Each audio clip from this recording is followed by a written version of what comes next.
Good morning, friends. Welcome to our channel Vandana Awesome Study Class. Today is my topic बादल मेघ तड़ित झंझा। तो चलिए चलते हैं टॉपिक वाइज क्वेश्चन में। क्वेश्चन नंबर 1, बादल परिणाम है ए वाष्पीकरण के, बी सामान्य ताप ह्रास दर के, सी कैटाबैटिक ह्रास दर के, डी संघनन के। इसका राइट आंसर है डी संघनन के। व्याख्या: बादल संघनन के परिणाम है।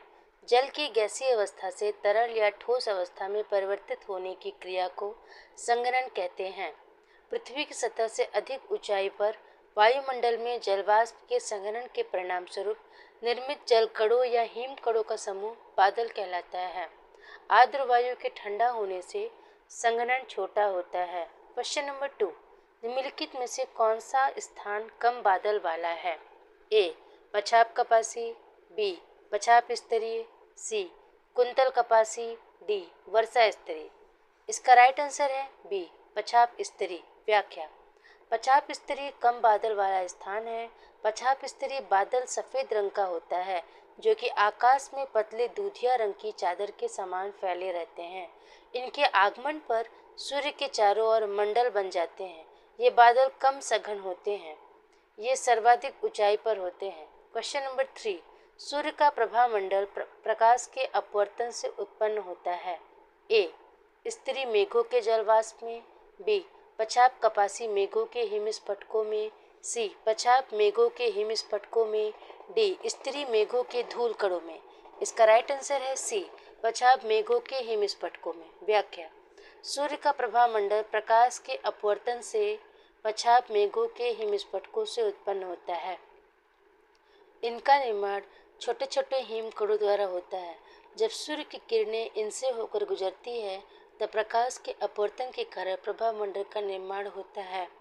प्रभामंडल का दिखाई देना निकट भविष्य में चक्रवात के आगमन की सूचना देता है। क्वेश्चन नंबर 4, निम्नलिखित कथनों में से कौन सा कथन सही है? ए पछाप मेघ हिम क्रिस्टलों से बनते हैं, बी पछाप मेघ समतल आधार दर्शाते हैं तथा उनका स्वरूप आरोही गुंबद के समान होता है, सी कपासी मेघ सफ़ेद तथा पतले होते हैं और वे सूक्ष्म धब्बों के रूप में दिखते हैं तथा उनका स्वरूप रेशेदार तथा पंखनुमा होता है, डी कपासी मेघों का वर्गीकरण उच्च स्तर पर रहने वाले मेघों के रूप में किया जाता है। इसका राइट आंसर है ए पछाप मेघ हिम क्रिस्टलों से बनता है। व्याख्या: दिए गए कथनों में से कथन ए सही है। पृथ्वी से 8 किलोमीटर की ऊंचाई पर हिम क्रिस्टलों से बने बादलों को पछाप मेघ कहा जाता है। ये मेघ कोमल तथा रेशम के समान दिखाई देते हैं। जब ये आकाश में अलग अलग होते हैं तब साफ एवं स्वच्छ मौसम की जानकारी प्राप्त होती है, किंतु वहीं जब ये स्तरों में दिखाई पड़ते हैं तब ये चक्रवात के आगमन को सूचित करते हैं। इनके हिमकणों की उपस्थिति के कारण चंद्रमा तथा सूर्य की किरणें चमकती है। क्वेश्चन नंबर 5, वर्षावाहक बादल काले दिखते हैं क्योंकि ए उनके द्वारा सभी रोशनी प्रकीर्ण हो जाती है, बी उनमें बड़ी संख्या में जल बिंदु सारी धूप खींच लेते हैं, सी वे धूप को दोबारा वातावरण में प्रतिबिंबित करते हैं, डी ऐसे बादलों में जलवाष्प पर अत्यधिक धूल संघनित होते हैं। इसका राइट आंसर है डी ऐसे बादलों में जलवाष्प पर अत्यधिक धूल संघनित होती है। व्याख्या: वर्षावाहक बादल सामान्यतः काले इसलिए दिखाई देते हैं क्योंकि ऐसे बादलों में जलवाष्प पर अत्यधिक धूल संघनित होती है। बादल मुख्य रूप से हवा की ऊष्म प्रक्रिया द्वारा ठंडा होने एवं उसके तापमान के उच्चांक से नीचे गिरने से बनते हैं। जब जलवाष्प युक्त वायु ऊपर उठती है तो तापमान में नमी आ जाने के कारण उसका संघनन होने लगता है। इस प्रकार वर्षावाहक बादल का निर्माण होता है। क्वेश्चन नंबर 6, सर्वाधिक ऊंचाई के बादल है ए मध्य कपासी, बी मध्य स्तरीय, सी कपासी, डी पछाप स्तरीय। इसका राइट आंसर है डी पछाप स्तरीय। व्याख्या: सर्वाधिक ऊंचाई के बाद बादल पछाप स्तरीय बादल है। ये लघु हिमकणों द्वारा निर्मित उच्च मेघीय बादल है जो प्रायः रेशम की तरह प्रतीत होते हैं। इनका निर्माण छोटे छोटे हिमकणों द्वारा होता है। इसलिए इनसे होकर जब सूर्य की किरणें गुजरती है तब इनका रंग श्वेत हो जाता है। इनकी कम सघनता के कारण सूर्य और चंद्रमा का प्रकाश निर्बाध रूप से पृथ्वी तक पहुंचता है। क्वेश्चन नंबर 7, निम्नलिखित में से कौन सा बादल अत्यधिक तीव्र वर्षा के लिए उत्तरदायी होता है? ए कपासी, बी कपासी वर्षा, सी वर्षा स्तरी, डी पछाप स्तरी। इसका राइट आंसर है बी कपासी वर्षा। व्याख्या: कपासी वर्षा बादल अत्यधिक तीव्र वर्षा के लिए उत्तरदायी होता है। कपासी वर्षा बादल लंबवत रचना वाली बादल होते हैं। इस प्रकार के मेघ सामान्यतः 1000 से 3000 मीटर की ऊंचाई तक पाए जाते हैं। इस प्रकार की वर्षा का स्वरूप पर्वताकार या गुंबदाकार होता है तथा साथ ही ओले और तेज आंधी अथवा बिजली कड़कने का भय भी रहता है।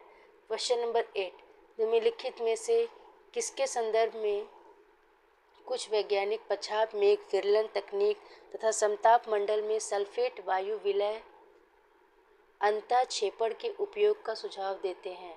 ए कुछ क्षेत्रों में कृत्रिम वर्षा करवाने के लिए, बी उष्णकटिबंधीय चक्रवातों की बारंबारता और तीव्रता को कम करने के लिए, सी पृथ्वी पर सौर पवनों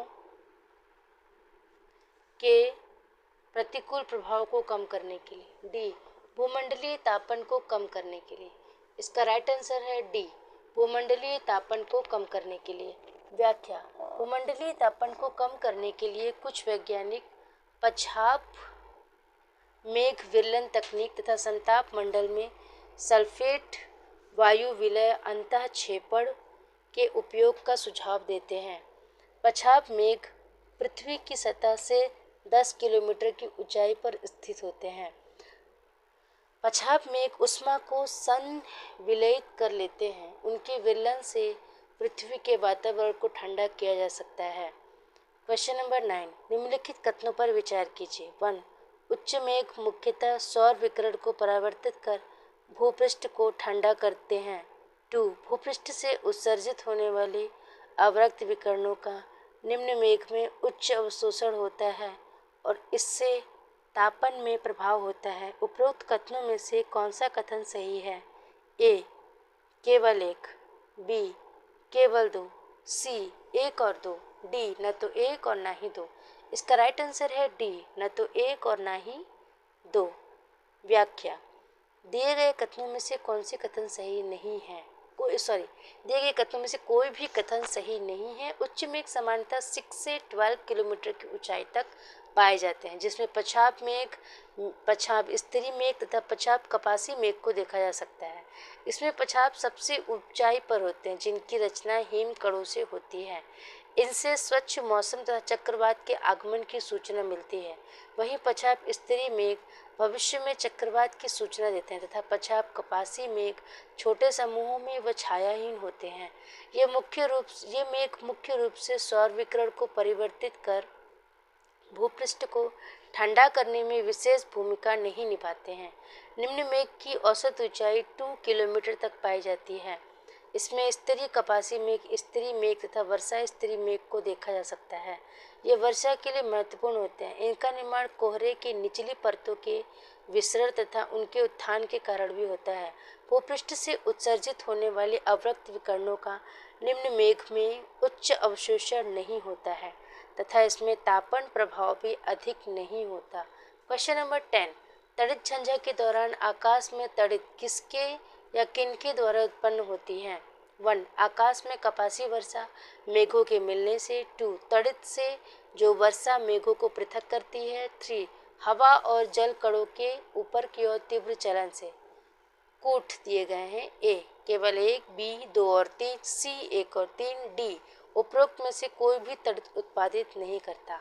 इसका राइट आंसर है डी उपरोक्त में से कोई भी तड़ित उत्पादित नहीं करता। व्याख्या: दिए गए कथनों में कोई भी कथन सही नहीं है। इस प्रश्न के अंग्रेजी और हिंदी के संस्करण में डिफरेंस है।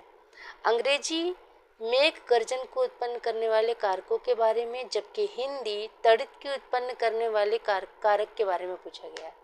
अच्छा, दोनों में क्वेश्चन ही डिफरेंस हो गया। एक पूछ रहे हैं मेघ गर्जन को और एक पूछ रहे हैं हिंदी तड़ित को, जबकि क्वेश्चन एक ही है, बस दोनों के लैंग्वेज अलग अलग है।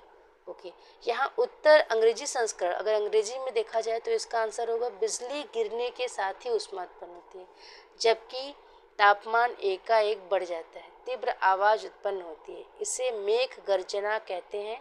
यह जल की बड़ी बूंदों के विखंडन से उत्पन्न होती है। क्वेश्चन नंबर 11, निम्नलिखित जलवायु और भूगोल विषयक तथ्यों पर विचार कीजिए। 1 संघनन, 2 उच्च ताप एवं आर्द्रता, 3 पर्वत विज्ञान, 4 ऊर्ध्वाधर हवा। मेघ गर्जन इनमें से किस किस तथ्य के कारण होता है? ए 1 और 2, बी 2, 3 और 4, सी 1, 2 और 4, सॉरी 1, 2 और 4, डी ये सभी। इसका राइट आंसर है सी 1, 2 और 4। व्याख्या, मेघ गर्जन की घटना वायु के संघनन, उच्च ताप एवं आर्द्रता तथा ऊर्ध्वाधर हवा के कारण होती है।